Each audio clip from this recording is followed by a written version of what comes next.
ಶ್ರಾವಣ ಮಾಸದ ಮೊದಲ ಹಬ್ಬ ನಾಗರ ಪಂಚಮಿಯನ್ನ ನಾಡಿನಾದ್ಯಂತ ಸಂಭ್ರಮದಿಂದ ಆಚರಿಸಲಾಯಿತು. ಬೆಂಗಳೂರಿನಲ್ಲೂ ನಾಗರ ಪಂಚಮಿ ಸಡಗರ ಜೋರಾಗಿತ್ತು. ನಗರದ ಸುಬ್ರಹ್ಮಣ್ಯ ನಗರದ ನಾಗದೇವತಾ ದೇವಸ್ಥಾನದಲ್ಲಿ ಮುಂಜಾನೆಯಿಂದಲೇ ನಾಗನಿಗೆ ವಿಶೇಷ ಪೂಜೆ, ವಿವಿಧ ಬಗೆಯ ಅಭಿಷೇಕ ನಡೆಯಿತು. ಬೆಳಗ್ಗೆಯಿಂದಲೂ ವಿವಿಧ ಸಾಂಸ್ಕೃತಿಕ ಕಾರ್ಯಕ್ರಮಗಳು ನಡೆದಿದ್ದು, ಸಾವಿರಾರು ಸಂಖ್ಯೆಯಲ್ಲಿ ಭಕ್ತರು ನಾಗನ ದರ್ಶನ ಪಡೆದರು. ರಾತ್ರಿ 10ರವರೆಗೂ ದೇವರ ದರ್ಶನ, ಅನ್ನ ಸಂತರ್ಪಣೆ ನಡೆಯಿತು.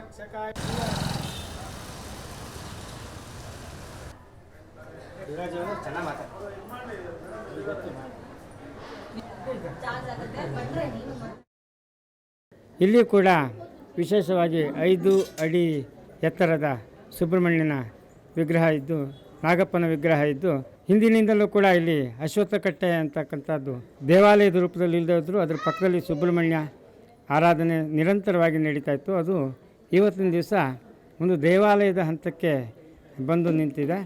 ಒಂದೊಂದೇ ದೇವರುಗಳು ಇಲ್ಲಿ ಪ್ರತಿಷ್ಠಾಪನೆ ಆಗ್ತಾ ಬಂದು ಇವತ್ತಿನ ದಿವಸ ಇದನ್ನು ವಿಶೇಷವಾದ ದೇವಾಲಯವಾಗಿ ಎಲ್ಲರೂ ಕೂಡ ಪರಿಗಣಿಸ್ತಾರೆ.